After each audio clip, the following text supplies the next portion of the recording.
या अय्युहन नबिय्यु इज़ा जाअकल मुमिनातु युबायिअनका, ए नबी सल्लल्लाहु अलैहि वसल्लम, जब आपके पास में औरतें आए, मोमिना औरतें आए जो इस बात का दावा करती हो कि हम मुसलमान हो चुके हैं, जो अपने आप को मोमिन समझते हो, मोमिना होने का दावा करती हो, मुसलमान होने का दावा करती हो, तो ऐ मेरे नबी इज़ा जाअकल मुमिनातु युबायिअनका, और वो आपके पास में आकर आपसे बैत करें।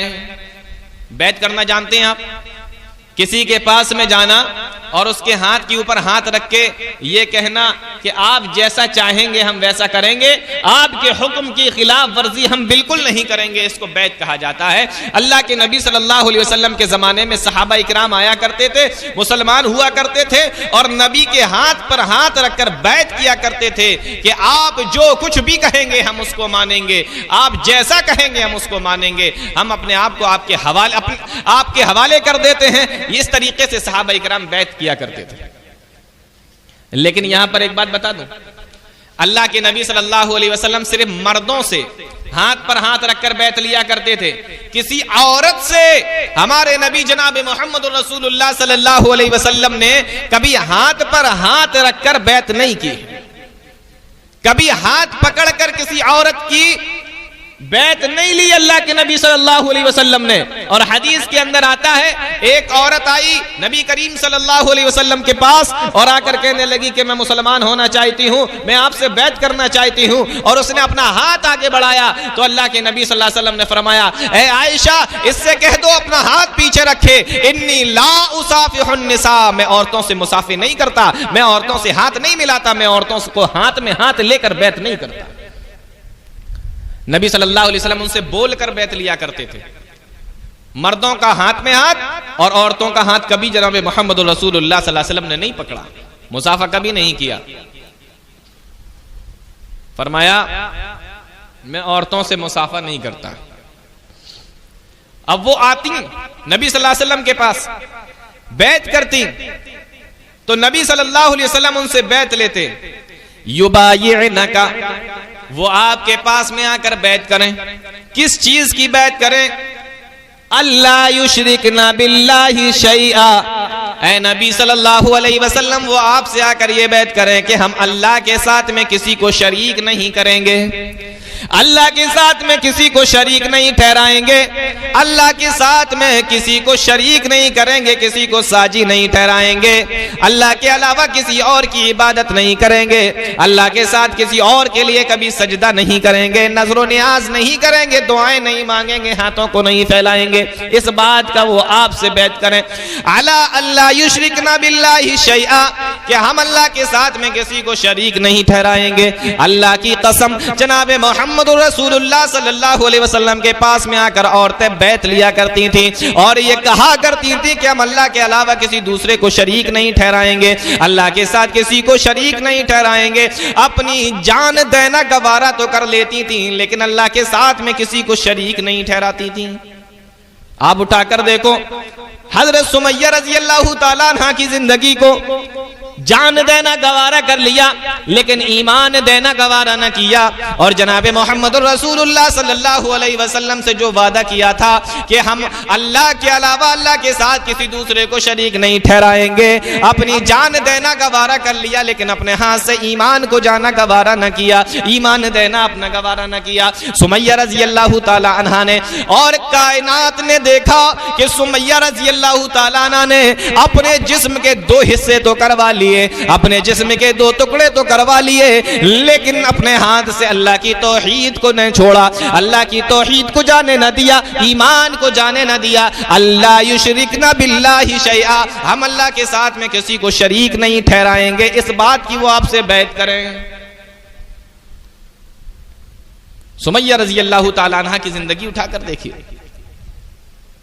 और इस तरीके से बहुत सारी औरतें थीं जिन्होंने अपनी जिंदगियां दांव पर लगा दी, अल्लाह के नाम पे कुर्बान कर दी, लेकिन नबी से जो बैत ले चुकी थी, अल्लाह युशरिकना बिल्लाहि शैया, कि हम अल्लाह के साथ में किसी को शरीक नहीं ठहराएंगे। तो उन्होंने कभी अल्लाह के साथ में किसी को शरीक नहीं ठहराया।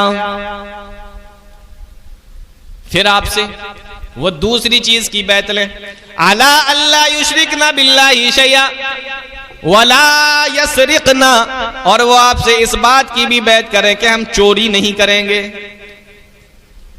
इस बात की भी वो आपसे बैत करें, आपसे वादा करें, वला यसरिकना, कि हम चोरियां नहीं करेंगे।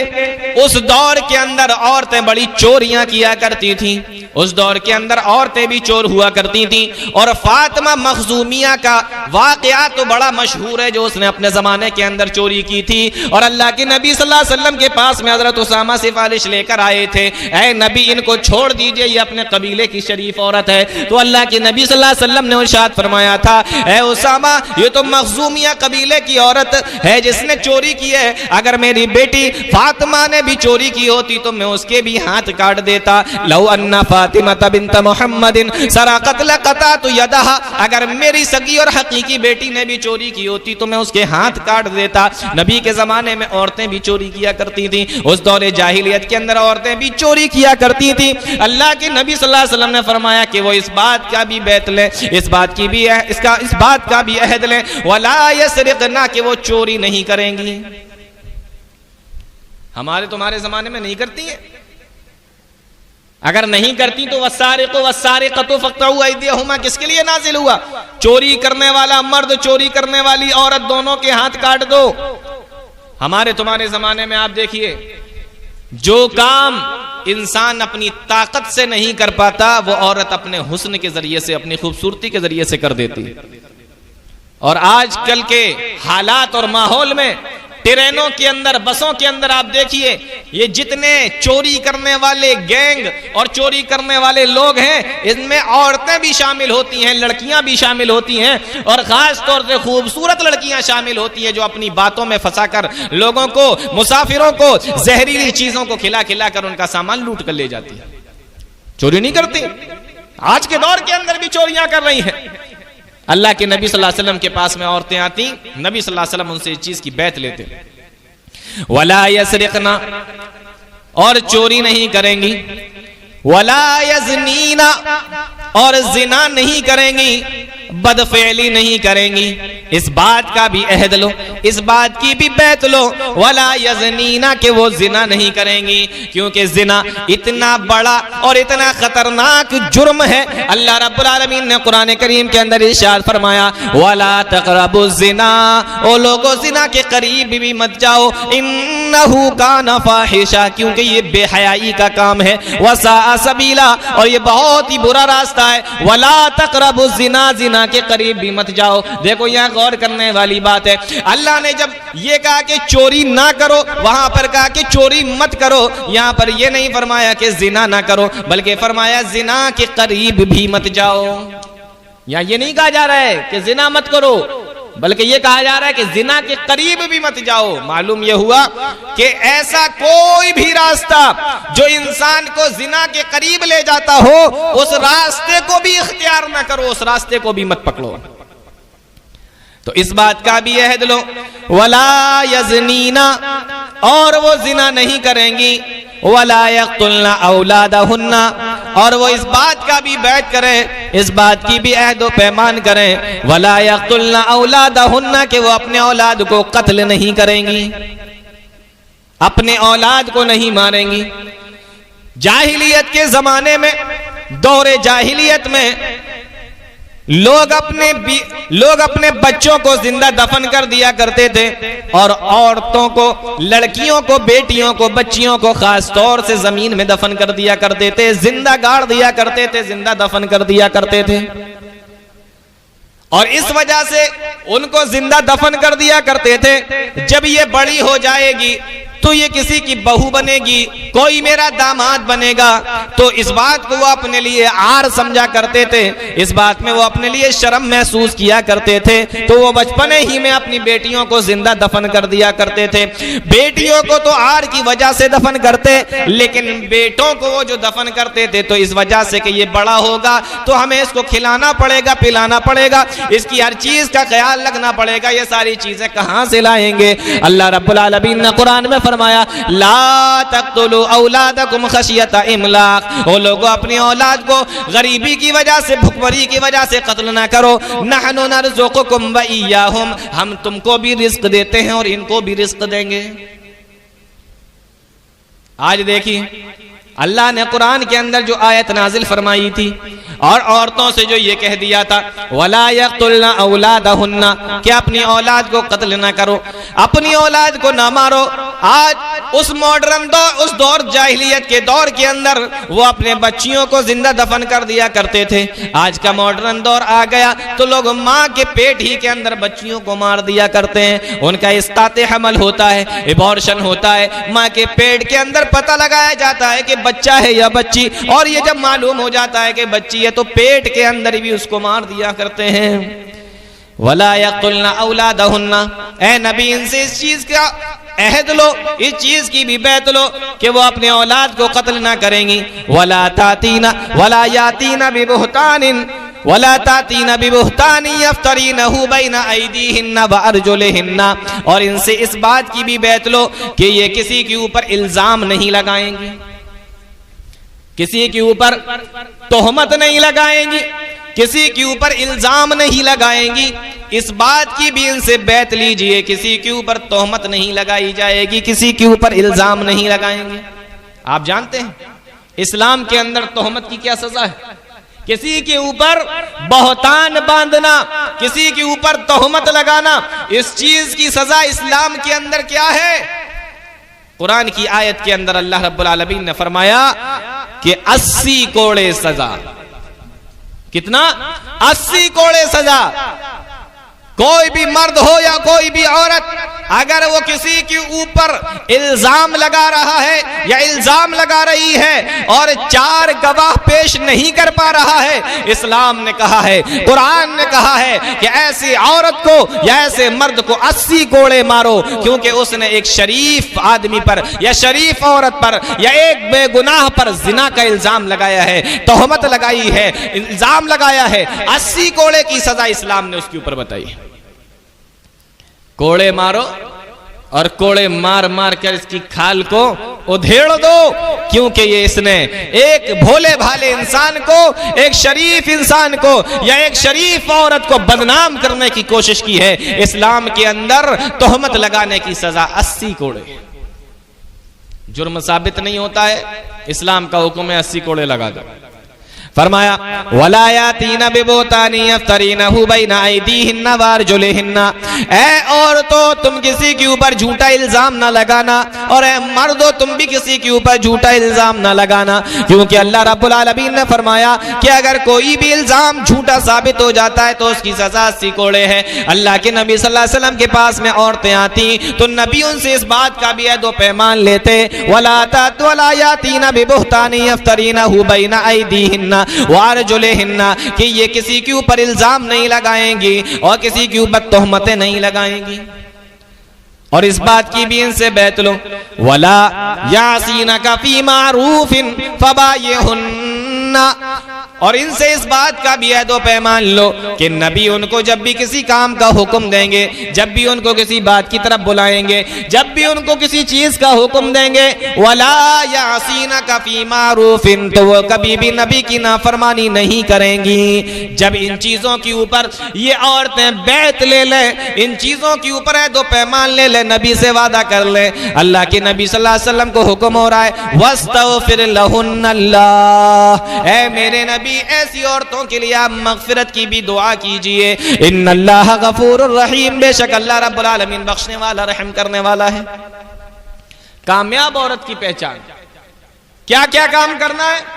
अला अल्ला युशरिकना बिल्लाहि शैया, अल्लाह के साथ में किसी को शरीक मत ठहराना, चोरी ना करना, जिना ना करना, औलाद को कत्ल ना करना और किसी के ऊपर इल्जाम ना लगाना। और नबी करीम जनाब मोहम्मद रसूलुल्लाह सल्लल्लाहु अलैहि वसल्लम जो फरमा रहे हैं, या अल्लाह कुरान के अंदर जो बयान कर रहा है, अल्लाह ने और मोहम्मद रसूलुल्लाह सल्लल्लाहु अलैहि वसल्लम ने जो कुछ भी बताया है उसमें नाफरमानी ना करना। अगर बाप कह रहा है और वो इस्लाम के खिलाफ है तो इस्लाम की बात मानी जाएगी, कुरान और हदीस की बात मानी जाएगी। अगर माँ कह रही है या शौहर कह रहा है तो शौहर की और माँ की बात को ठुकरा दिया जाएगा, इस्लाम की बात को लिया जाएगा, कुरान और हदीस की बात को लिया जाएगा। और अल्लाह और उसके रसूल की जो बात सामने आ जाए तो फिर किसी की भी बात नहीं मानी जाएगी।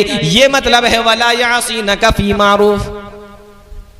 शौहर अपनी बीवी से कह रहा है कि चलो ठीक है आज नमाज ना पढ़ो, तो नमाज पढ़ने का हुक्म तो अल्लाह ने दिया है, तो अल्लाह की बात को छोड़कर शौहर की बात नहीं मानी जाएगी।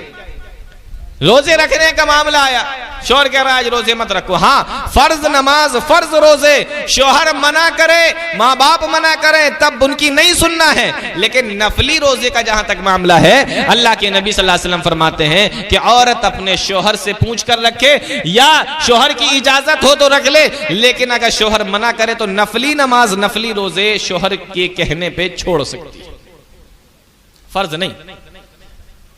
तो इतने काम करना है। अब आगे देखिए और निशानियां अल्लाह के नबी सल्लल्लाहु अलैहि वसल्लम ने कामयाब औरत की बताई। एक हदीस के अंदर अल्लाह के नबी सल्लल्लाहु अलैहि वसल्लम इरशाद फरमाते हैं, अद्दुनिया कुल्लुहा मताउन व खैरु मताइद दुनिया अल मरातु सालिहा। ऐ लोगो, ये दुनिया की सारी चीजें, ये दुनिया पूरी की पूरी एक सामान के तरीके से, या इस दुनिया की जितनी भी चीजें सारी की सारी फायदा उठाने वाली हैं, ये दुनिया पूरी की पूरी फायदा हासिल करने वाली। कुल्लुहा मताउन व खैरु मताइद दुनिया अल मरातु सालिहा। और इस दुनिया के अंदर जितनी चीजें फायदा उठाने वाली हैं, इनमें सबसे बेहतर अगर कोई चीज जिससे फायदा उठाया जा सकता है तो वो नेक औरत है। नेक औरत, नेक औरत सबसे बढ़िया चीज है इस दुनिया के अंदर। मर्द जिससे फायदा उठा सकता है, इंसान जिससे फायदा उठा सकता है, उसमें वो सबसे बढ़िया चीज दुनिया की तमाम फायदेमंद चीजों में अल्लाह के नबी सल्लल्लाहु अलैहि वसल्लम फरमाते हैं कि सबसे फायदेमंद चीज जो है वो नेक औरत है। अब देखना यह है कि औरतें अपने आप को नेक बनाती हैं या नहीं। अलमरातु सालिहा, अल्लाह के नबी सल्लल्लाहु अलैहि वसल्लम ने फरमाया कि दुनिया पूरी की पूरी फायदा उठाने के लिए, लेकिन इनमें सबसे बेहतर चीज अलमरातु सालिहा। तो बेहतरीन चीज दुनिया की जो सबसे बेहतरीन चीज है वो नेक औरत है। ये अल्लाह के नबी सल्लल्लाहु अलैहि वसल्लम बताया। एक मौके पर अल्लाह के नबी सल्लल्लाहु अलैहि वसल्लम ने इरशाद फरमाया अपने सहाबा इकराम से, आपने फरमाया क्या मैं तुम्हें जन्नती औरत के बारे में खबर ना कर दूं, जन्नती औरत के बारे में ना बता दूं। अला उखबिरुकुम बिनिसाइकुम मिन अहलिल जन्नह। ऐ लोगो, क्या मैं तुम्हें ऐसी औरत के बारे में खबर ना दे दूं या ऐसी औरतों के बारे में ना बता दूं जो जन्नत के अंदर दाखिल होंगी। ऐसी औरतों के बारे में खबर ना कर दूं जो जन्नत के अंदर दाखिल होंगी। सहाबा कहने लगे अल्लाह के नबी सल्लल्लाहु अलैहि वसल्लम बताइए वो कौन सी ऐसी औरत है। अल्लाह के नबी सल्लल्लाहु अलैहि वसल्लम ने इरशाद फरमाया अल वदूद, जो अपने शोहर से सबसे ज्यादा मोहब्बत करने वाली हो। अल वलूद, और जो बच्चा जनने वाली हो, बच्चे भी पैदा करने वाली है। मॉडर्न दौर के मुताबिक ये नहीं कि एक बच्चा हो गया, दो बच्चा हो गया और उसके बाद में फिर खत्म। फरमाया अल वदूद, जो शोहर से मोहब्बत करने वाली हो। अल वलूद, और जो बच्चे जनने वाली हो। और अल्लाह के नबी सल्लल्लाहु अलैहि वसल्लम ने इरशाद फरमाया और अगर किसी बात पर उसका शोहर नाराज हो जाए, अगर किसी बात पर उसका शोहर खफा हो जाए, नबी सल्लल्लाहु अलैहि वसल्लम इरशाद फरमाते हैं अगर किसी बात के ऊपर उसका शौहर उससे नाराज हो जाए तो वो अपने शौहर के पास में आए और आकर कहे, शौहर का हाथ पकड़ कर कहे कि जब तक तुम मुझसे राजी नहीं हो जाओगे मैं कुछ भी नहीं खाऊंगी, मैं सोऊंगी भी नहीं जब तक कि तुम मुझसे राजी नहीं हो जाते हो। अल्लाह के नबी सल्लल्लाहु अलैहि वसल्लम फरमाते हैं सुनो, वो औरतें जन्नत के अंदर दाखिल होने वाली हैं जिनके अंदर ये निशानियां हों। और एक हदीस के अंदर अल्लाह के नबी सल्लल्लाहु अलैहि वसल्लम ने इरशाद फरमाया, अय्युन निसाई खैर, ऐ मेरे साहबा क्या मैं तुम्हें न बता दूं कि बेहतरीन औरतें कौन सी हैं? अल्लाह के नबी जरूर बताइए कि बेहतरीन औरतें कौन सी हैं। फरमाया अल्लती तसुर्रुहु इज़ा नज़रा, जब उनका शोहर उनकी तरफ देखे तो वो मुस्कुरा दें, जब शोहर उनकी तरफ देखे तो शोहर उनको देखकर खुश हो जाए। यानी औरत को घर में इस तरीके से रहना चाहिए कि मर्द जितनी मर्तबा उसको देखे तो मर्द को खुशी महसूस हो। बन सवर कर, बनाओ सिंगार के जरिए अच्छे तरीके से, इस तरीके से अपने घर के अंदर रहें औरतें कि शोहर जितनी मर्तबा देखे तो उसको उतनी मर्तबा खुशी महसूस हो। देखने में यह आता है कि जब औरतों को कहीं बाहर जाना होता है तो खूब बनती हैं, संवरती हैं और पूरा मेकअप करती हैं, और घर के अंदर ऐसे रहती हैं जैसे चुड़ैल रह रही है। घर के अंदर ऐसे रहती हैं कि शोहर एक मर्तबा देख ले तो दूसरी मर्तबा देखने का दिल ही ना करे। फिर कहती हैं कि हमारा शोहर हमसे मोहब्बत नहीं करता, हमारा शोहर हमारा ख्याल नहीं रखता। अल्लाह की बंदी पहले वैसे रहे तो उसे भी लगे कि हाँ हम किस औरत को लेकर आए, हमने जिसको अपने लिए अपना शरीक हयात चुना है, चुनने में हमने कोई गलती नहीं की है, बहुत बेहतरीन औरत को हम लेकर आए हैं। इस तरीके से अपने आदमी के साथ में बन सवर कर रहने की कोशिश करो कि जब आदमी देखे तो खुशी महसूस हो, उसका मन खुश हो जाए। अल्लाह के नबी फरमाते हैं अच्छी औरतों की निशानी, पहले फरमाया जन्नती औरतों की निशानी, और इस हदीस के अंदर अल्लाह के नबी अच्छी औरतों की निशानी बयान फरमा रहे हैं। फरमाया वइज़ा तुतिउहु अमरा, और जब उसका शोहर उसको किसी काम का हुक्म दे तो वो उसको करे, उसको माने, उसकी फर्माबरदारी करे। और जिस काम से, जिस चीज से उसका शोहर नाराज होता हो उस चीज से वो बाज रहे, उस काम से वो बाज रहे। अल्लाह के नबी सल्लल्लाहु अलैहि वसल्लम फरमाते हैं दुनिया के अंदर अच्छी औरतों की निशानियां हैं।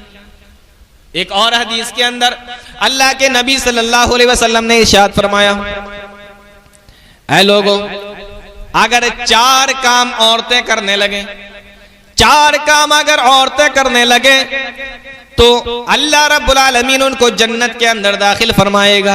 ऐ अल्लाह के नबी वो 4 काम कौन से हैं? तो अल्लाह के नबी सल्लल्लाहु अलैहि वसल्लम ने इरशाद फरमाया, इज़ा सल्लतिल मरअतु खम्सहा, जब औरत 5 वक्त की नमाज पढ़े, 5 वक्त की नमाज पढ़े। इज़ा सल्लतिल मरअतु खम्सहा, जब औरत 5 वक्त की नमाज पढ़े। गौर कीजिए, 5 वक्त की नमाज पढ़ने का हुक्म हो रहा है। आज हमारे तुम्हारे दौर की औरतें पूरे हफ्ते के अंदर भी 5 वक्त की नमाज नहीं पढ़ती, पूरे हफ्ते के अंदर भी 5 वक्त की नमाज नहीं पढ़ती। यही औरतों का हाल है, यही मर्दों का हाल है, यही उनके बच्चों का हाल है। पूरे घर के अंदर एक बूढ़ा, एक बुजुर्ग रहता है, वही सबके बदले की जाके नमाज पढ़ के आता है। फजर के वक्त में सब सोए हुए हैं, सुबह 7 बजे उठेंगे, 8 बजे उठेंगे, नमाज क्यों नहीं पढ़ते? क्या अरे वो है ना चाचा घर के अंदर, अरे वो बाबा है ना घर के अंदर, वो पढ़ लेते हैं नमाज। वो सबके बदले की बेचारे नमाज पढ़ के आते हैं अकेले, पूरे घर में अकेले वही नमाजी। सबका यही हाल बना हुआ है, मर्दों का भी औरतों का भी। इज़ा सल्लतिल मरअतु खम्सहा, अगर कोई औरत 5 वक्त की नमाज पढ़ती है, वसामत शहरहा, और अल्लाह के नबी सल्लल्लाहु अलैहि वसल्लम इरशाद फरमाते हैं और वो रमजान के रोजे भी रखती है, 5 वक्त की नमाज पढ़े, रमजान के रोजे रखे, और अल्लाह के नबी सल्लल्लाहु अलैहि वसल्लम ने इरशाद फरमाया व अताअत बालहा, और अपने शोहर की फरमाबरदारी भी करे। 5 वक्त की नमाज पढ़े, पूरे महीने के रोजे रखे, और अपने शोहर की फरमाबरदारी भी करे। और शोहर की फरमाबरदारी देखना हो तो देखो, अल्लाह के नबी सल्लल्लाहु अलैहि वसल्लम के जमाने में हजरत फातिमातुज़ ज़ोहरा जो खुद नबी की बेटी हैं, अल्लाह के नबी सल्लल्लाहु अलैहि वसल्लम ने जब इनकी शादी हजरत अली रजी अल्लाह तआला अन्हु से कर दी तो ये खुद अपने हाथ से, क्योंकि इनके पास में कोई खादिमा नहीं थी, कोई नौकरानी नहीं थी, तो सैयदुल अंबिया जनाब मोहम्मद रसूलुल्लाह सल्लल्लाहु अलैहि वसल्लम की बेटी घर के सारे काम अपने हाथ से किया करती थी। और ये कोई मामूली बेटी नहीं थी, सैयदुल अंबिया की बेटी थी, और खुद भी सैयदतुन निसाई अहलिल जन्नह थी, जन्नती औरतों की सरदार थी, लेकिन खुद सारे काम अपने हाथों से किया करती थी। फरमाया वाताअत बालहा, और अपने शोहर की फरमाबरदारी करे, वहफिज़त फरजहा, और अपने शर्मगाह की भी हिफाजत करे, अपने शर्मगाह की भी हिफाजत करे।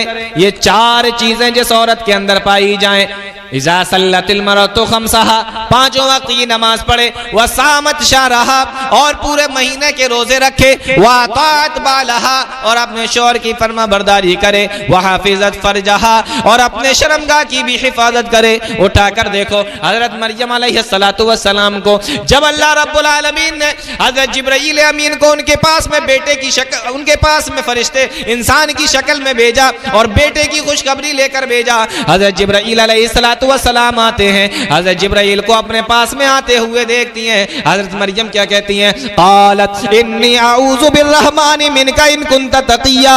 ऐ इंसान, अगर तेरे दिल के अंदर अल्लाह का जरा सा भी डर हो, अगर तेरे दिल के अंदर अल्लाह का जरा सा भी खौफ हो, तो तुम मेरे करीब मत आ। मैं अल्लाह से तेरी पनाह चाहती हूँ, मैं अल्लाह की पनाह मैं जाती हूँ, मैं अल्लाह से पनाह चाहती हूँ कि तू मेरे करीब आए। इन कुन्त तक़िया, अगर तेरे दिल के अंदर जर्रा बराबर भी डर है तो मेरे करीब ना आया, मेरे करीब ना आ, मेरे पास में ना आ। ये होती है शर्मगाह की हिफाजत, और ये होती है अपनी इज्जत और आबरू की हिफाजत जो हजरत मरियम अलैहिस्सलातु वस्सलाम ने की। हजरत जिब्राइल अमीन जवाब देते हैं, परेशान मत हो, डर नहीं, मैं अल्लाह का फरिश्ता हूं, तुझे बेटे की खुशखबरी देने के लिए आया हूं। लेकिन हजरत मरियम का क्या मामला था? उन्हें तो नहीं पता ये कौन है, लेकिन शर्मगाह की हिफाजत, अपनी इज्जत की हिफाजत, अपने आबरू की हिफाजत इस तरीके से की। और देखिए हजरत इब्राहीम अलैहिस्सलातु वस्सलाम की पहली बीबी हजरत सारा अलैहिस्सलातु वस्सलाम जब मिस्र का बादशाह उठा ले जाता है, उसके फौजी उसको उठा ले जाते हैं, और उसकी जब गंदी नजर हजरत सारा पर पड़ती है और वो हजरत सारा अलैहिस्सलातु वस्सलाम के करीब आना चाहता है, तो हजरत सारा अलैहिस्सलातु वस्सलाम अल्लाह से क्या दुआ करते हैं? कहा है मेरे परवरदिगार, तू जानता है कि आज तक मैंने तेरे साथ में किसी को शरीक नहीं ठहराया, सिर्फ और सिर्फ तेरी इबादत करती रही। ऐ अल्लाह, आज तक मैंने किसी को तेरे साथ में शरीक नहीं ठहराया, तुझे अकेला माना और सिर्फ तेरी ही इबादत की है। ऐ मेरे परवरदिगार, और तू ये भी जानता है जिस तरीके से मैंने सिर्फ और सिर्फ तेरी इबादत की है, उसी तरीके से मैंने अपने शोहर के अलावा किसी दूसरे आदमी का कभी मुंह नहीं देखा। ऐ अल्लाह, तो आज मेरी इससे हिफाजत फरमा, मेरी इज्जत की हिफाजत फरमा। ऐ अल्लाह, मेरे आबरू की इससे हिफाजत फरमा। ऐ अल्लाह, जब मैंने तेरे साथ में किसी को शरीक नहीं ठहराया तो मेरी इज्जत के अंदर ये दूसरा आदमी कैसे शरीक हो सकता है? मेरा शौहर इब्राहिम है और इब्राहिम के साथ में मैंने कभी खयानत नहीं की, और ऐ अल्लाह, तेरी इबादत के अंदर भी मैंने कभी खयानत न की, न कभी इब्राहिम के साथ में किसी दूसरे को शरीक ठहराया, और न तेरी इबादत में तेरे साथ में किसी को शरीक ठहराया। ऐ अल्लाह, मेरी इससे हिफाजत फरमा। अपने इज्जत की हिफाजत के लिए अल्लाह रब्बुल आलमीन से दुआ करती हैं। अल्लाह रब्बुल आलमीन उस बादशाह के ऊपर गशीदारी कर देता है और वो बादशाह जमीन के ऊपर गिर पड़ता है और जमीन के ऊपर गिरकर तड़पने लगता है। 3 मरतबा ऐसा ही होता है। फिर वो हजरत सारा से कहता है कि लगता है तुम कोई नेक अल्लाह की बंदी हो। अपनी बेटी हाजरा को भी दे देता है। तो अल्लाह रब्बुल आलमीन अपने नेक बंदों नेक बंदियों की इस तरीके से हिफाजत फरमाता है। ख्याल हो उसको भी अपनी इज्जत का, अपनी आबरू का, तो अल्लाह रब्बुल आलमीन भी उसकी हिफाजत फरमाता है। फरमाया वह हाफिज़त फरजहा, और एक रिवायत में वह हसनत फरजहा, अपने शर्मगाहों की हिफाजत करने वाली हो। तो ये 4 काम कामयाब औरतों के अल्लाह के नबी सल्लल्लाहु अलैहि वसल्लम ने बताए। फरमाया इज़ा सल्लतिल मरअतु खम्सहा व सामत शहरहा व अताअत बालहा वह हाफिज़त फरजहा, कि 5 वक्त की नमाज की एहतमाम करे और रमजान के महीने के रोजे रखे और अपने शौहरों की इताअत करे और अपने शर्मगाहों की हिफाजत करे। अल्लाह के नबी सल्लल्लाहु अलैहि वसल्लम इरशाद फरमाते हैं, कल क़यामत का दिन होगा, क़ील लहा, उस औरत से कहा जाएगा, उदखुलिल जन्नह मिन अय्यि अबवाबिल जन्नति शि'ति, जा जन्नत के अंदर चली जा और जन्नत के जिस दरवाजे से भी चाहे तू जन्नत के अंदर दाखिल हो जा।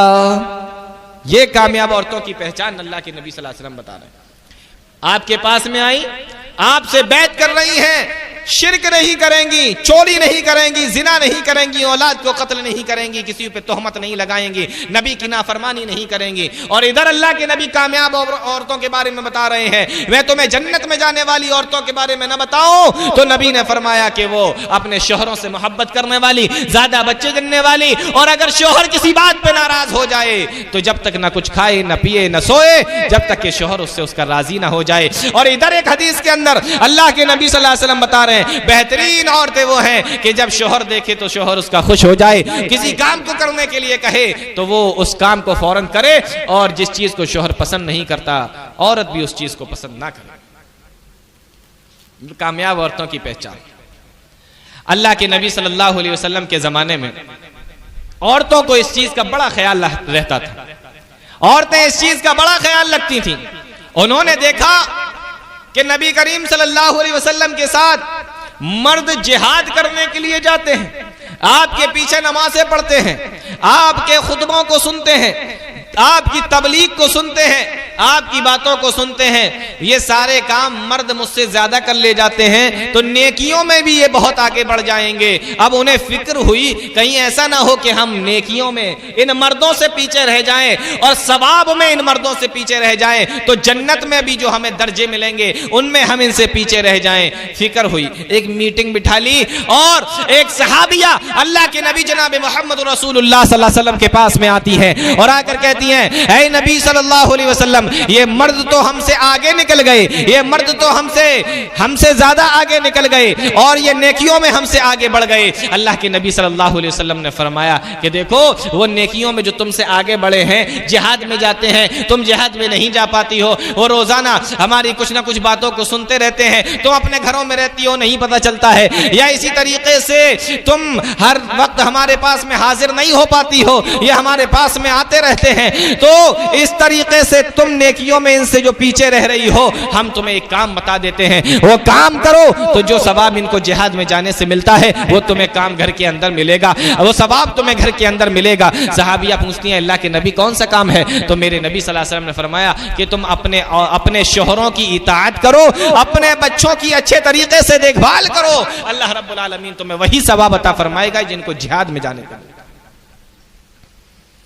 ये फिक्र रहती थी उस दौर की औरतों को।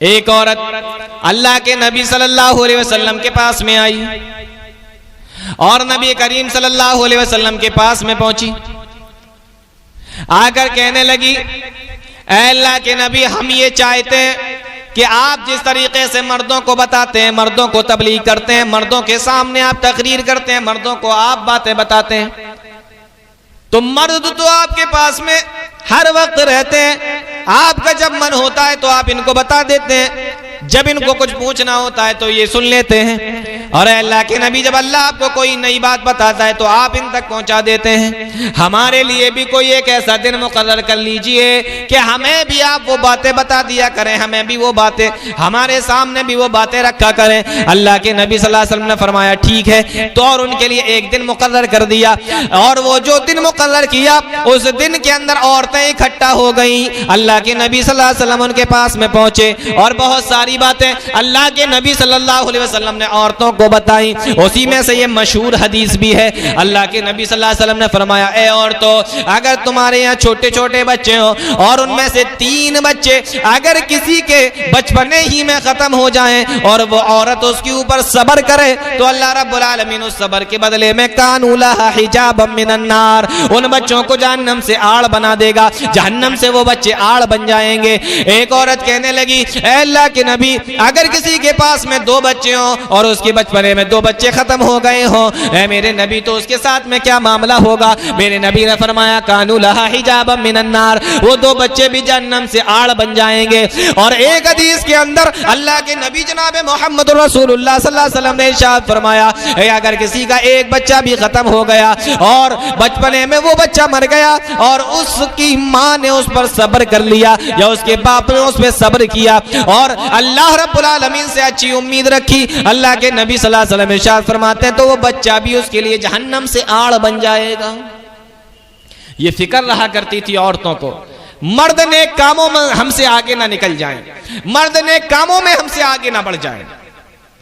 और देखिए ये कामयाब औरतों की पहचान है कि नेकियों में आगे बढ़ने की कोशिश करती हैं, नेकियों में नेक काम करने की कोशिश करती हैं। हजरत आयशा सिद्दीक़ा रज़ियल्लाहु ताला अन्हा फरमाती हैं, एक औरत अल्लाह के नबी सल्लल्लाहु अलैहि वसल्लम के पास में आई और नबी करीम सल्लल्लाहु अलैहि वसल्लम घर के अंदर मौजूद नहीं थे। साथ में दो छोटी छोटी सी बच्चियां हैं, बुखारी शरीफ की रिवायत है। वो बच्चियों को लेकर अल्लाह के नबी सल्लल्लाहु अलैहि वसल्लम के पास में आई। हजरत आयशा फरमाती हैं कि नबी घर के अंदर मौजूद नहीं थे और घर के अंदर सिर्फ एक खजूर रखी हुई थी। हजरत आयशा कहती हैं मैंने वो खजूर उठाकर उस औरत को दे दी। उस औरत ने उस खजूर के दो हिस्से किए, एक हिस्से को अपनी एक बेटी को दे दिया और दूसरा हिस्सा अपनी दूसरी बेटी को दे दिया और कहा कि लो बेटा इसको खा लो। उन दोनों ने उसको खा लिया, औरत ने कुछ नहीं खाया। और मुस्लिम की रिवायत है कि वो औरत आई, हजरत आयशा कहती है कि मेरे पास में 3 खजूरें थी, मेरे पास में 3 खजूरें थी। उस औरत ने एक खजूर एक बेटी को दे दी और दूसरी खजूर दूसरी बेटी को दे दी। इन दोनों ने अपनी अपनी खजूरें ले ली। औरत ने एक खजूर ले ली, अभी इसने अपने मुंह के अंदर नहीं रखा था, अभी इसने खाया भी नहीं था कि उन दो छोटी छोटी बच्चियों ने उन दोनों खजूरों को खत्म कर दिया और माँ से वो खजूर भी मांगने लगी जो माँ के हिस्से में आई थी। हजरत आयशा बयान करती है मैंने देखा कि उस औरत ने उस एक खजूर के फिर 2 हिस्से किए और आधा हिस्सा एक को दे दिया और दूसरा हिस्सा दोनों दूसरे को दे दिया। हजरत आयशा कहती है मुझे उसकी ममता पर बड़ी हैरत हुई। मैंने उसकी ममता को देखा और मैंने देखा कि ये माँ किस तरीके से अपने बच्चियों को चाहती है, किस तरीके से इसने भूखा रहना गवारा कर लिया, लेकिन अपने बच्चियों की भूख को देख न सकी। जब वो औरत चली गई, अल्लाह के नबी सल्लल्लाहु अलैहि वसल्लम घर के अंदर आए। आपसे हजरत आयशा ने बयान फरमाया तो मेरे नबी ने इरशाद फरमाया, बुखारी की रिवायत है, ए आयशा मनिब्तुलिया बिल बनाती बिशैइन फासन लहू। अगर किसी के पास में इस तरीके से बच्चियां हो, अगर किसी के पास में बेटियां हो और वो अपने बेटियों की अपने बच्चियों की अच्छी तरीके से तरबियत करे, अच्छे तरीके से तालीम दिलाए और जब वो बड़ी हो जाए तो उनकी शादी भी कर दे, उनका निकाह भी कर दे। कुन्ना लहू सितरम मिनन नार। अल्लाह के नबी सल्लल्लाहु अलैहि वसल्लम इरशाद फरमाते हैं कि वो बच्चियां, वो औरतें, वो लड़कियां उनके लिए जहन्नम से पर्दा बन जाएंगी, जहन्नम से आड़ बन जाएंगी, जहन्नम से पर्दा बन जाएंगी।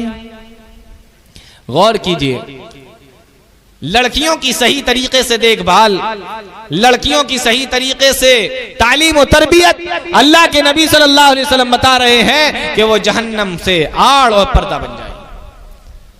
ये कामयाब औरतों की निशानियां हैं कि अपने बच्चों की सही तरीके से वो तालीम और तरबियत करती है, नमाजों की पाबंदियां करती हैं, रमजान के महीने में रोजे भी रखती हैं, शोहरों की फरमाबरदारी भी करती हैं और अपनी शर्मगाहों की हिफाजत भी करती हैं। आइए गौर कीजिए, अल्लाह के नबी सल्लल्लाहु अलैहि वसल्लम की एक बीवी जिनका नाम उम्मे हबीबा रज़ियल्लाहु ताला अन्हा है, नबी करीम सल्लल्लाहु अलैहि वसल्लम की बीवी है। और जानते हैं आप ये किसकी बेटी थी? अबू सुफियान की बेटी थी, जो मुसलमानों का सबसे बड़ा दुश्मन, मुसलमानों का सख्त दुश्मन, इस्लाम का दुश्मन, मोहम्मद रसूलुल्लाह सल्लल्लाहु अलैहि वसल्लम का दुश्मन, ये नबी का सख्त मुखालिफ और नबी के ऊपर ईमान नहीं लाए, लेकिन इनकी बेटी ने इस्लाम कबूल कर लिया, इनकी बेटी ने इस्लाम कबूल कर लिया और इनके बेटी के जो शोहर थे जिनका नाम अब्दुल्लाह बिन जहश था, ये भी मुसलमान हो गए, यानी दामाद भी मुसलमान हो गया और बेटी भी मुसलमान हो गई। अबू सुफियान को बड़ा बुरा लगा, बहुत खरा खोटा अपनी बेटी को भी सुनाया और अपने दामाद को भी सुनाया। मक्का वालों को जब ये मालूम हुआ कि अबू सुफियान अपनी बेटी के ईमान लाने से खुश नहीं है, अपने दामाद की ईमान लाने से खुश नहीं है, तो अबू सुफियान ने तो सिर्फ डांटा था, अबू सुफियान ने तो सिर्फ बुरा भला कहा था। ये मक्का के मुशरिक उनके ऊपर चढ़ दौड़े और उनको बुरे तरीके से मारा, उनको रोजाना सताया जाने लगा, उनको मारा जाने लगा, क्योंकि मालूम था बाप जरूर मक्का का सरदार है, बाप का नाम अबू सुफियान है, लेकिन ये खुद अपनी बेटी के ईमान लाने से राजी नहीं है, अपनी बेटी के ईमान लाने से खुश नहीं है। बराबर सताया जाने लगा, बराबर परेशान किया जाने लगा। अल्लाह के नबी सल्लल्लाहु अलैहि वसल्लम के पास में खबर पहुंची, मेरे रहमत वाले नबी ने फरमाया, ए उम्मे हबीबा तुम और तुम्हारा शौहर अब्दुल्ला बिन जहश दोनों लोग ये हिजरत के लिए जो काफिला हबशा की तरफ जा रहा है, तुम भी इनके साथ में चले जाओ, तुम भी इनके साथ में चले जाओ। ये दोनों मियाँ बीवी अबू सुफियान की बेटी उम्मे हबीबा जिन्होंने इस्लाम कबूल कर लिया और उनके शौहर अब्दुल्ला बिन जहश, ये दोनों के दोनों मुसलमानों के साथ में हबशा चले जाते हैं। हबशा में जाकर रहने लगे, लेकिन मक्का वालों पे ये बर्दाश्त ना हुआ और यहाँ से 2 आदमियों को भेज दिया और कहा कि जाओ मक्का, जाओ हबशा के बादशाह के पास, हबशा के बादशाह के पास में जाकर उनसे ये कहना, ये मेरी कौम के लोग हैं, हमारे पास से भाग कर आ गए, मैं इनको वापस लेने के लिए आया हूँ और तोहफे लेकर मेरे पास से जाओ और जाकर उस बादशाह को तोहफे भी देना ताकि वो राजी हो जाए, ताकि वो खुश हो जाए। ये 2 आदमी यहाँ से जाते हैं, बादशाह मुसलमानों को बुलाता है और फिर दोनों लोगों की बातों को सुनता है। हज़रत जाफर रजी अल्लाह ताला मुसलमानों की तरफ से बोलते हैं और उन्होंने जो कुछ कहना था, जो कुछ अपने नबी से सीखा था, जो बातें उनको मालूम थी इस्लाम के ताल्लुक से, सब बादशाह के सामने रख दी। बादशाह कहने लगा, ए लोगो तुम यहाँ से वापस चले जाओ, मुझे मुसलमानों की बात में सच्चाई नजर आती है और जो ये बता रहे हैं इसमें, और ईसा अलैहिस्सलातु वस्सलाम जिस दीन को लेकर आए थे उसमें एक तिनके के बराबर भी कोई हेर फेर नहीं है। तुमको यहाँ से वापस जाना पड़ेगा और मैं मुसलमानों को तुम्हारे साथ में नहीं भेज सकता। ये दोनों के दोनों आदमी मक्का वापस आ जाते हैं। उम्मे हबीबा सोचने लगी, चलो हम मक्का के अंदर अपना घर छोड़ कर आए, अपना कारोबार छोड़ कर आए, अपना खानदान छोड़ कर आए, लेकिन अब हम जो हबशा के अंदर आ गए और लोग भी हमें वापस लेने के लिए आए थे, बादशाह ने उनको भी वापस कर दिया और बादशाह खुद भी मुसलमान हो गया। अब यहाँ पर मेरे सुकून से दिन गुजर जाएंगे, यहाँ पर हम बड़े आराम के साथ में रहेंगे। लेकिन अल्लाह रब्बुल आलमीन को तो कुछ और ही करना था, अल्लाह रब्बुल आलमीन को तो कुछ और ही दिखाना था। उम्मे हबीबा के जो शौहर थे अब्दुल्ला बिन जहश, जो मक्का से मुसलमान होकर हबशा आए थे, लेकिन यहाँ ईसाइयों से उनकी दोस्ती हो गई और वो ईसाई शराब के आदी थे, शराब के आदी। ये भी उन ईसाइयों के साथ में बैठकर शराब पिया करते थे और बहुत ज्यादा जब शराब के आदी हो गए, इतना शराब के आदी हो गए, इतना उन लोगों से दोस्ती को इन्होंने बढ़ा लिया कि इनकी नजर में अब इस्लाम में और ईसाइयत में कोई फर्क नहीं रह गया। एक दिन अपनी बीवी से कहने लगे, मेरा मन तो ये करता है मैं ईसाइयत को कबूल कर लूं, मैं ईसाई बन जाऊं। अब्दुल्ला बिन जहश के मुंह से जब ये अल्फाज उम्मे हबीबा ने सुने, सोचने लगी, या अल्लाह मेरा क्या बनेगा अगर मेरा शौहर ईसाई हो जाता है, अगर मेरा शौहर ईसाई हो गया तो मैं हबशा में किसके साथ में रहूंगी, क्योंकि दीन अलग अलग हो जाएगा तो दोनों को जुदा होना पड़ेगा। ये इस्लाम का हुक्म है, शौहर का दीन अलग हो, औरत का दीन अलग हो, शौहर का धर्म अलग हो, औरत का धर्म अलग हो, तो दोनों को फिर अलग अलग होना पड़ेगा, निकाह उनका खत्म हो जाएगा। सोचने लगी फिर मैं यहाँ पर किसके साथ में रहूंगी। अपने शौहर को समझाया लेकिन शौहर राजी ना हुआ। कहा अगर मेरे साथ में रहना है तो तुझे भी ईसाई बनना पड़ेगा, अगर तू मेरे साथ में रहना चाहती है तो तुझे भी ईसाई बनना पड़ेगा, वरना मैं तुझे छोड़ दूंगा। हजरत उम्मे हबीबा रजी अल्लाह ताला अन्हा सोचने लगी, या अल्लाह ये कैसे इम्तिहान के अंदर तूने डाल दिया, ऐ मेरे परवरदिगार अब मैं क्या करूं। अगर मैं यहाँ पर इस्लाम के ऊपर जमी रहती हूँ तो अकेले तने तनहा एक अलग मुल्क के अंदर रहना पड़ेगा, और अगर मैं इस्लाम को छोड़ देती हूँ तो मुझे अपने शौहर के साथ में रहने का मौका मिलेगा। अब 2 ही रास्ते थे, या इस्लाम को छोड़ दो या अपने शौहर को छोड़ दो। आओ मेरी माओ बहनों जरा गौर करो, आज इस्लाम किसको कहते हैं और तौहीद किसको कहते हैं। उस अकेले मुल्क के अंदर अपना पूरा खानदान, अपना पूरा सारा घर बार छोड़कर उम्मे हबीबा वह मुल्क हबशा के अंदर पहुंची और आज इस रास्ते पर आ गई है। एक तरफ शौहर है, एक तरफ इस्लाम है, इस्लाम को ले लो या शौहर को ले लो, दोनों में से किसी एक चीज को चुनना है। उम्मे हबीबा कहने लगी, ऐ मेरे परवरदिगार मेरा शौहर मुझे छोड़ता है तो छोड़ दे, ऐ मेरे परवरदिगार लेकिन मैं तुझे नहीं छोड़ सकती। ऐ अल्लाह मैं शौहर की नाफरमानी तो कर सकती हूँ लेकिन तेरी नाफरमानी नहीं कर सकती। और उम्मे हबीबा ने अपने शौहर से कह दिया, सुन ले मुझे इस बात का डर नहीं कि मुल्क हबशा में अकेली रह जाऊंगी, यहाँ मेरा कोई पुरसाने हाल ना होगा, यहाँ मेरी कोई देखभाल करने वाला ना होगा। अगर तुझे ईसाईयत कबूल करना है तो तू ईसाईयत कबूल कर सकता है, लेकिन इस बात का ख्वाब देखना छोड़ दे कि उम्मे हबीबा तेरे साथ में ईसाई बन जाएगी और अल्लाह की तौहीद को अपने हाथ से छोड़ देगी, अल्लाह के ईमान को अपने हाथ से छोड़ देगी। ऐ मेरे शौहर सुन ले, मैं तेरे साथ में आने वाली नहीं। ये है कामयाब औरतों की पहचान मेरे भाइयों। उम्मे हबीबा, शौहर कहने लगा ठीक है, शौहर ने छोड़ दिया, ईसाईयत कबूल कर ली, उम्मे हबीबा को उसने छोड़ दिया। उम्मे हबीबा सोच रही परवरदिगार मैं क्या करूं, मैं कहां जाऊं, अकेले मुल्क में। आप अंदाजा कीजिए कि अगर कोई मर्द औरत किसी दूसरे मुल्क में गए हो और जहां पर वो औरत किसी को ना जानती हो और ऐसी जगह पर जाकर वो वहां पहुंचने के बाद में अगर उसका शौहर उसको छोड़कर चला जाए, औरत कहां जाएगी?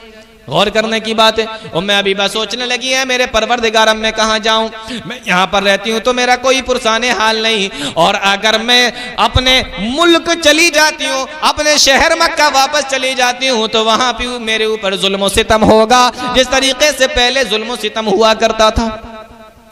इसी चीज के अंदर काफी दिन बीत गए। उम्मे हबीबा सोचने लगी मेरे समझ में कुछ नहीं आ रहा था, मैं क्या करूं। एक दिन सुबह का वक्त हुआ, उम्मे हबीबा बयान करती हैं मेरे घर का दरवाजा किसी ने खटखटाया और जब मैंने दरवाजे को खोला तो बादशाह की एक बांदी, बादशाह की एक लौंडी दरवाजे पर खड़ी हुई थी और आकर मुझसे कहने लगी ए उम्मे हबीबा खुश हो जाओ, तुमसे निकाह करने के लिए, तुमसे रिश्ता करने के लिए जनाब मोहम्मदुर रसूलुल्लाह सल्लल्लाहु अलैहि वसल्लम ने अपना रिश्ता भेजा है। अगर तुम राजी हो जाओ तो मोहम्मदुर रसूलुल्लाह तुम्हारे साथ में निकाह करने के लिए तैयार हैं। अंदाजा कीजिए इस्लाम पर चलने पर और इस्लाम के ऊपर जमे रहने पर अल्लाह रब्बुल आलमीन ने कितना बेहतरीन बदला उम्मे हबीबा को अता फरमाया। उम्मे हबीबा कहती है जब मैंने उसके मुंह से ये बात सुनी मैं इतना खुश हुई, इतना खुश हुई, मेरे गले में सोने का जो हार था, हाथों में जो सोने की अंगूठियां थी, कानों में जो सोने की बालियां थी, मैंने सारी जल्दी जल्दी उतारी और उसको दे दी। मैंने कहा जा ये ले जा, तूने इतनी प्यारी और इतनी बेहतरीन खुशखबरी सुनाई है, ये सारी की सारी चीजें ले जा। वो लेकर चली गई। बादशाह की तरफ से ऑर्डर आया कि अल्लाह के नबी सल्लल्लाहु अलैहि वसल्लम तुमसे निकाह करना चाहते हैं। मैंने भी हाँ कर दिया कि मैं, कौन होगा जो अल्लाह के नबी सल्लल्लाहु अलैहि वसल्लम के बात को ठुकरा दे और इतने बेहतरीन जो नबी करीम सल्लल्लाहु अलैहि वसल्लम का रिश्ता मेरे पास में आया है, कोई कायनात की कौन सी औरत होगी जो मना कर दे। मैंने भी फौरन हाँ कह दिया और मेरा रिश्ता हो गया, मेरा निकाह हो गया। उम्मे हबीबा बयान करती हैं मेरी शादी, मेरा निकाह अल्लाह के नबी सल्लल्लाहु अलैहि वसल्लम के साथ में हो गया। बादशाह ने 400 दीनार मेहर मुकर्रर फरमाए और नबी की तरफ से बादशाह ही ने 400 दीनार मुझे मेहर के भी अदा कर दिए। उम्मे हबीबा कहती हैं नबी के पास से खबर आई कि उम्मे हबीबा मेरी बीवी हो चुकी हैं, इनको मेरे पास में मदीना के अंदर भेज दो। उम्मे हबीबा कहती हैं कि अल्लाह के नबी सल्लल्लाहु अलैहि वसल्लम के पास में जाने के लिए तैयारी होने लगी। मेरे भाइयों गौर कीजिए, उम्मे हबीबा बयान करती हैं और तो जरा गौर करो, उम्मे हबीबा कहती हैं तैयारी होने लगी और वो सुबह का वक्त भी वो आ गया जिस सुबह मुझे जाना था, जिस सुबह मुझे निकलना था। वही काली कलूटी, वही हबशा की लौंडी, वही बांदी, वही बादशाह की खिदमत करने वाली औरत, वही जो मेरे पास में खुशखबरी लेकर आई थी, मेरे पास में आई और आकर कहने लगी कि ए उम्मे हबीबा ये तुम्हारे हार, ये तुम्हारी अंगूठियां, ये तुम्हारे सोने की बालियां और ये जो तुमने 400 दीनार में से 50 दीनार मुझे दे दिए थे, ये सारे मैं तुम्हें वापस करती हूँ। उम्मे हबीबा कहने लगी क्या, कहने लगी क्या बात है, क्यों वापस कर रही हो? तो जवाब दिया कि बादशाह ने मुझे मना किया है कि मैं तुमसे कोई सामान लूं, बादशाह ने मुझे हुक्म दिया है कि मैं तुम्हारे सारे सामान को वापस कर दूं। और हाँ, अपना दिल छोटा ना करो, बादशाह ने उतना सामान मुझे अपने पास से दे दिया है, बादशाह ने उतना सामान मुझे अपने पास से दे दिया और मुझे यह हुक्म दिया कि उम्मे हबीबा का सारा सामान तुम वापस कर दो, मैं सारा सामान तुम्हें वापस करने के लिए आई हूँ।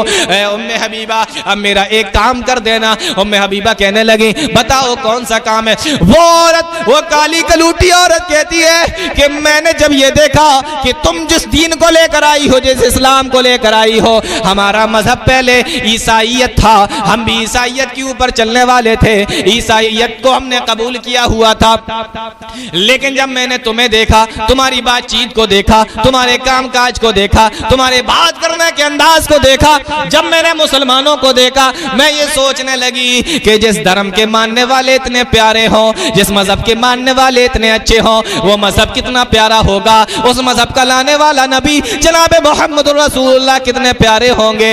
ओ अम्मे हबीबा, मैंने ये बात आज तक किसी को नहीं बताई है, आज मैं तुम्हें बता देती हूँ कि मैं भी कलमा पढ़ चुकी हूँ, मैं भी मुसलमान हो गई हूँ। और आज जब तुम मोहम्मद रसूलुल्लाह से मिलने के लिए जा रही हो, जब तुम नबी करीम सल्लल्लाहु अलैहि वसल्लम के पास में जा रही हो, ओ अम्मे हबीबा मेरा एक काम कर देना, मैं काली कलूटी औरत, मैं बादशाह की खादिमा, मैं यहाँ गुलाम और लौंडी की शक्ल में हूँ, मेरा मालिक मुझे आजाद नहीं करेगा जो मैं मदीना चली जाऊँ, मैं मोहम्मद रसूलुल्लाह के पास में हुआ हूँ।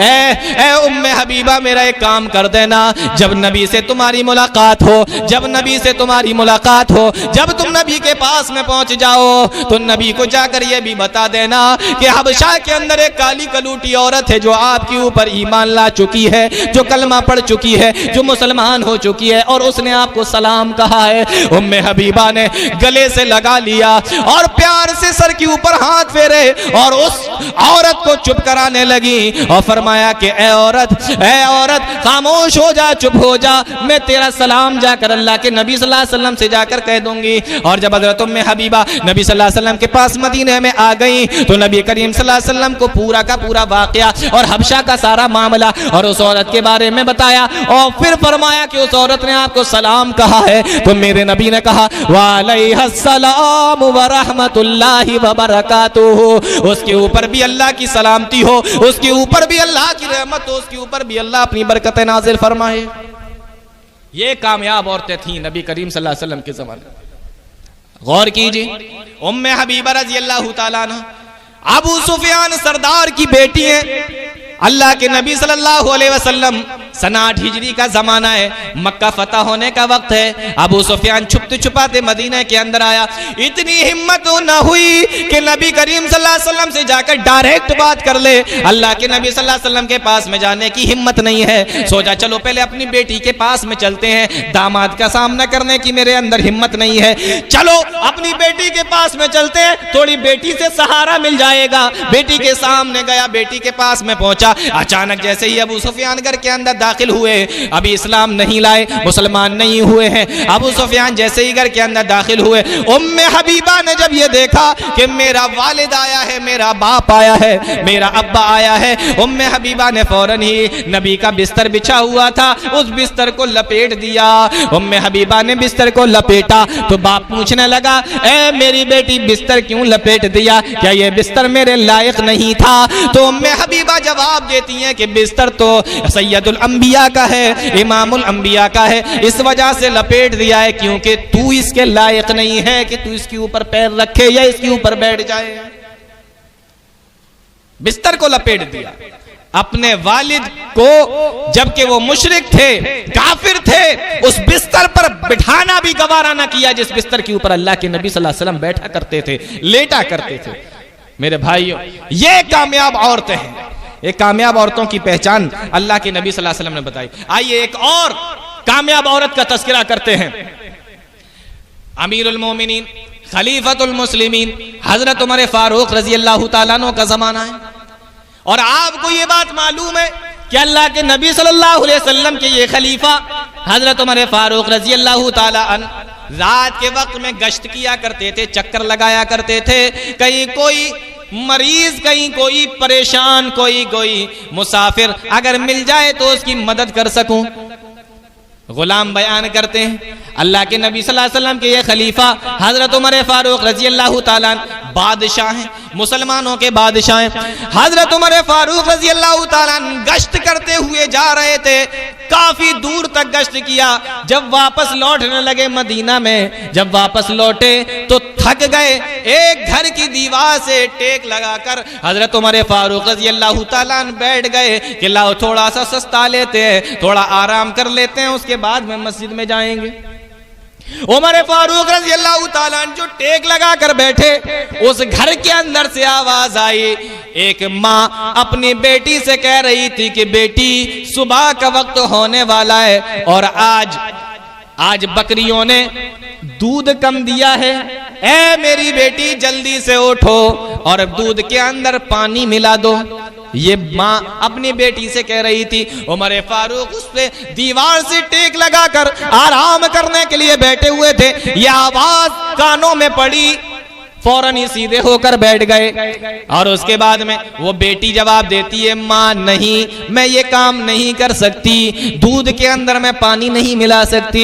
क्यों नहीं मिला सकती? कहा, माँ क्या तूने सुना नहीं है, उमर फारूक ने यह ऐलान किया है, अमीरुल मोमिनीन ने यह ऐलान किया है कि कोई भी शख्स दूध के अंदर पानी ना मिलाए, दूध के अंदर कोई भी पानी ना मिलाए। क्या तुमने ये ऐलान नहीं सुना? अमीरुल मोमिनीन का ये फरमान नहीं सुना? तो कहने लगी, अमीरुल मोमिनीन देख थोड़ी रहे हैं, अमीरुल मोमिनीन यहाँ पर हाजिर तो नहीं है, अमीरुल मोमिनीन थोड़ी देख रहे हैं कि हम दूध के अंदर पानी मिलाते या नहीं मिलाते। तो वो बेटी बड़ी नेक थी, जवाब देती है कि अमीरुल मोमिनीन नहीं, तो अल्लाह तो देख रहा है। अगर अमीरुल मोमिनीन को नहीं मालूम तो अल्लाह को तो मालूम है। अगर अमीरुल मोमिनीन यहाँ अल्लाह, अगर अमीरुल मोमिनीन नहीं देख रहे हैं तो अल्लाह रब्बुल आलमीन तो देख रहा है। ये काम मैं नहीं कर सकती। उमर फारूक ने जब ये सुना, दरवाजे को सही से देखा, घर को सही से देखा और अच्छे तरीके से पहचान कर लिया। और उसके बाद वहां से चले गए, सुबह फजर की नमाज पढ़ाई और उसके बाद अपने घर के अंदर आए और कहा कि जाओ बेटा, फला घर के अंदर चले जाओ, फला बस्ती में चले जाओ और उस घर के अंदर जाकर माँ और बेटी दोनों को बुलाकर मेरे पास में ले आओ। माँ बेटी दोनों पास पहुंचे, अमीरुल मोमिनीन ने सामने खड़ा कर लिया और कहा कि तुम दोनों क्या बातें कर रहे थे? अब तो माँ का बुरा हाल है, माँ का बुरा हाल हो गया। क्या अमीरुल मोमिनीन ने सारी बातें सुन ली हैं? सोचने लगी कि अगर झूठ बोलेंगे तब भी फंसेंगे, बेहतर यही है कि सच सच बता दो क्या बातें कर रहे थे। तो माँ बेटियों ने दोनों ने आपस में जो बातें की थी वो दो बातें हजरत उमर फारूक के सामने रख दी। हजरत उमर फारूक उस लड़की की नेकी पर, उस लड़की की परहेजगारी पर, उस लड़की के तकवा शिआर पर इतना खुश हुए, इतना खुश हुए कि फौरन ही अपने बेटों को बुलाया और बुलाने के बाद में फरमाया, ऐ मेरे बेटो सुनो, अगर ये उमर बूढ़ा हो चुका है, अगर उमर जवान होता और उमर को निकाह करने की जरूरत होती तो आज उमर इस लड़की से निकाह कर लेता। उमर इस लड़की की नेकी से इतना खुश हुआ है, लेकिन तुम जानते हो मैं बूढ़ा हो चुका हूं, मुझे निकाह की कोई ख्वाहिश नहीं है। ऐ मेरे बेटो, तुम तीनों में से जो भी चाहो इससे निकाह कर लो, इससे ज्यादा परहेजगार, इससे ज्यादा अच्छी, इससे ज्यादा प्यारी लड़की तुम्हें कहीं ना मिलेगी। तो दो बेटे कहने लगे कि हमारी तो शादी हो चुकी है। तीसरा बेटा जिनका नाम आसिम था, जो कुंवारे थे, कहने लगे अब्बू जान, अगर ये आपकी नजर में इतनी प्यारी है तो इस लड़की से मेरी शादी कर दीजिए, मेरा निकाह कर दीजिए, मैं इसके साथ में निकाह करने के लिए तैयार हूं। ये होती थी कामयाब औरतें, अल्लाह का तकवा, अल्लाह की परहेजगारी उनके अंदर आई। अमीरुल मोमिनीन खलीफतुल मुस्लिमीन की बहू बनकर उनके घर के अंदर आई। गौर कीजिए, ये मेरे नबी ने फरमाया।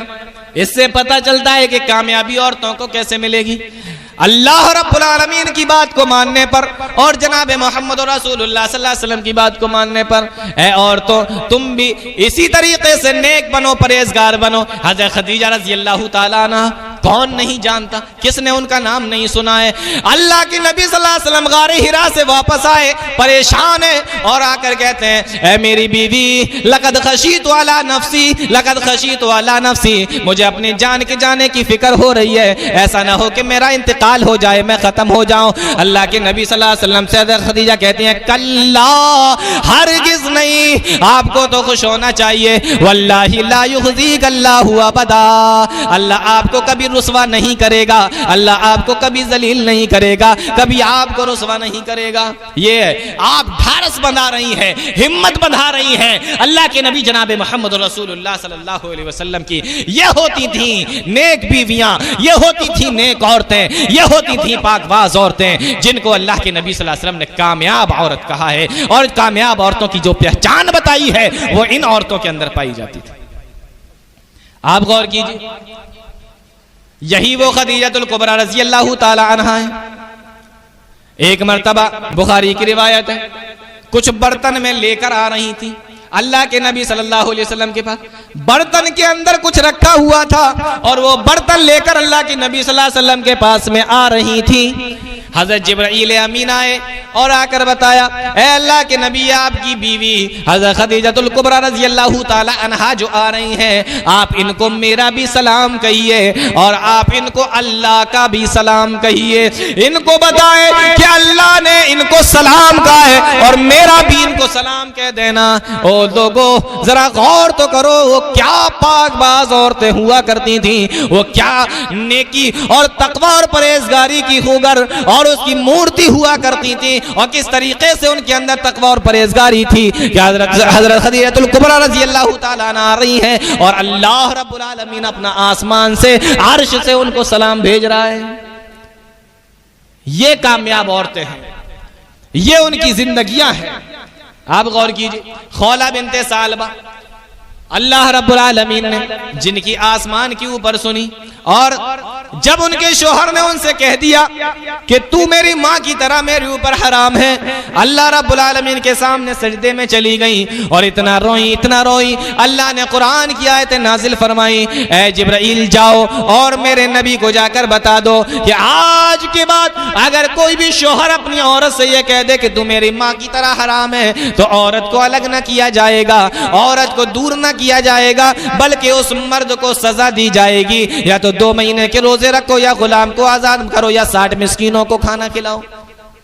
अल्लाह जिनके बारे में कुरान के अंदर आयतें नाज़िल फरमाए और बताए, क़द समिअ अल्लाहु क़ौलल्लती तुजादिलुका फ़ी ज़ौजिहा व तश्तकी इलल्लाह। अल्लाह ने उस औरत की सुन ली है, ए नबी, जो आपके पास में शिकायतों को लेकर आई थी, आपसे झगड़ा कर रही थी और अल्लाह रब्बुल आलमीन से शिकायत कर रही थी। अल्लाह ने उनकी सुन ली। यही खौला बिनते सालबा है। जब हज़रत उमर फारूक रज़ी अल्लाह ताला अन्हु मुसलमानों के बादशाह बने, मुसलमानों के खलीफा बने, अमीरुल मोमिनीन खलीफतुल मुस्लिमीन है, और ये खौला बिनते सालबा बूढ़ी हो चुकी हैं। एक मर्तबा उमर फारूक मस्जिद से निकल के जा रहे थे, सामने से खौला बिनते सालबा आ गई। अल्लाह के नबी सल्लल्लाहु अलैहि वसल्लम के ये खलीफा अमीरुल मोमिनीन हजरत उमर फारूक रज़ी अल्लाह ताला अन्हु ने इनको सलाम किया, सलाम का जवाब दिया और बड़ी देर तक हजरत उमर फारूक को अपने सामने खड़ा करके समझाती रही, ऐ उमर, हुकूमत को इस तरीके से चलाना, ऐ उमर इस तरीके से रहना, ऐ उमर ये करना, ऐ उमर ये ना करना। बहुत देर तक हजरत उमर को समझाती रही। बहुत देर हो गई, जब वो चली गई, एक आदमी कहने लगा, ऐ अमीरुल मोमिनीन, ऐ उमर फारूक, आप मुसलमानों के बादशाह हैं और एक बूढ़ी औरत ने आपको रोक लिया, तो आप इतनी देर तक उसी से बातें करते रहे, आप उसी की बातों को सुनते रहे। तो उमर फारूक ने जवाब दिया, ऐ आदमी, ऐ शख्स, मैं ऐसी औरत की बातों को क्यों ना सुनो? उमर की क्या मजाल है जो ऐसी औरत की बातों को ना सुने, जिसकी बातों को अल्लाह ने अर्श पर सुना हो, जिसकी बातों को अल्लाह ने अर्श पर सुना हो, तो उमर की क्या मजाल है कि उसकी बातों को ना सुने। गौर कीजिए मेरे भाइयों, ये सब कौन थी? ये कामयाब औरतें थी जिनकी निशानियां अल्लाह के नबी सल्लल्लाहु अलैहि वसल्लम ने बताई। ये वो सब कामयाब औरतें थी और इस तरीके से अल्लाह के नबी सल्लल्लाहु अलैहि वसल्लम की बहुत सारी सहाबियात नबी करीम सल्लल्लाहु अलैहि वसल्लम के ज़माने में और उनके बाद भी इस तरीके की औरतें आई हैं। तो मेरी माओ बहनों, अगर तुम्हें भी कामयाब होना है इस दुनिया के अंदर भी और आखिरत के अंदर भी, तो तुम्हें इनके नक्शे कदम पर चलना होगा। इन्होंने जिस तरीके से जिंदगी गुजारी है, इसी तरीके से तुम्हें भी अपनी जिंदगी को गुजारना होगा। ऐसे ही औरतों के बारे में अल्लाह के नबी सल्लल्लाहु अलैहि वसल्लम ने खुशखबरी सुनाई है जन्नत की। ऐसे ही औरतों के बारे में अल्लाह रब्बुल आलमीन ने बताया है कि यही औरतें आखिरत में कामयाब होने वाली हैं। अल्लाह ताला हम तमाम लोगों को नेक अमल की तौफीक अता फरमाए, कुरान और हदीस को समझने की, उस पर चलने की तौफीक अता फरमाए। आमीन तक़ब्बल या रब्बल आलमीन। व आखिरु दअवाना अल्हम्दुलिल्लाहि रब्बिल आलमीन। वस्सलामु अलैकुम व रहमतुल्लाहि व बरकातुहू।